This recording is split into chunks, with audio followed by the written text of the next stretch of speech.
पोला महोत्सव महाराष्ट्र के ग्रामीण इलाकों में बड़े धूमधाम से मनाया जाने वाला एक प्रमुख त्योहार है जो विशेष रूप से किसानों के जीवन में महत्वपूर्ण स्थान रखता है।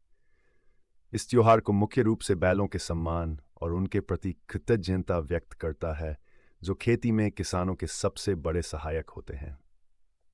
चलिए सुनते हैं हम पोला महोत्सव की कथा। एक समय की बात है, एक गांव में भगवान इंद्र देवता के भक्त किसान रहते थे। उन दिनों में खेती के लिए बैलों का बहुत अधिक महत्व था क्योंकि वे खेत जोतने और अन्य कृषि कार्यों में सहायता करते थे। किसान अपने बैलों को अपने परिवार का हिस्सा मानते थे और उनका बहुत ख्याल रखते थे। कहा जाता है कि एक बार गांव में अचानक सूखा पड़ गया।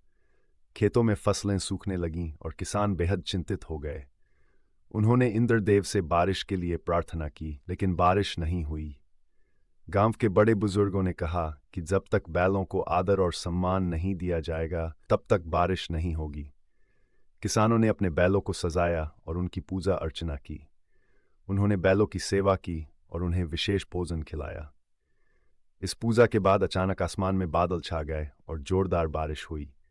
फसलें फिर से हरी भरी हो गई और किसानों के चेहरे पर खुशहाली लौट आई। इस घटना के बाद से ही पोला का त्योहार मनाने की परंपरा शुरू हुई। इस दिन किसान अपने बैलों को नहलाते हैं, उन्हें सजाते हैं और उनकी पूजा करते हैं।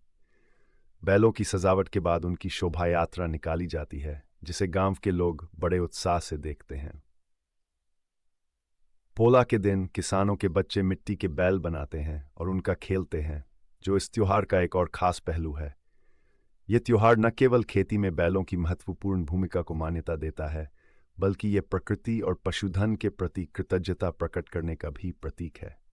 इस प्रकार पोला त्योहार महाराष्ट्र के किसानों के लिए अत्यधिक महत्वपूर्ण है, जो उनके कृषि जीवन का एक अभिन्न हिस्सा है। हमारे किसान भाई के लिए लाइक और सब्सक्राइब तो बनता है।